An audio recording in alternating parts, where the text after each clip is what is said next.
Kagaling. Lord, pero wala pa mong Diyos. Siguro nasa ko ang problema. Ang uban galing, Lord, di ko sabay ko, pero makita ako sila na bless ko maayo. Kaya ito, kaya ang ilang prosiso sa ilang kinabuhi, ano ba, kinut-angay manalagat yan ay ingon pa ni Pastor Wayan, kung gitawag ka sa Ginoo,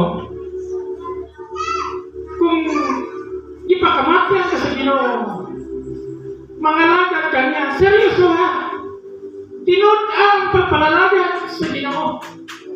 Kaya ang pultahan, iyan ang diaprihan, ang panalangin mo gawas, mo abot diya sa imong kasing-kasing.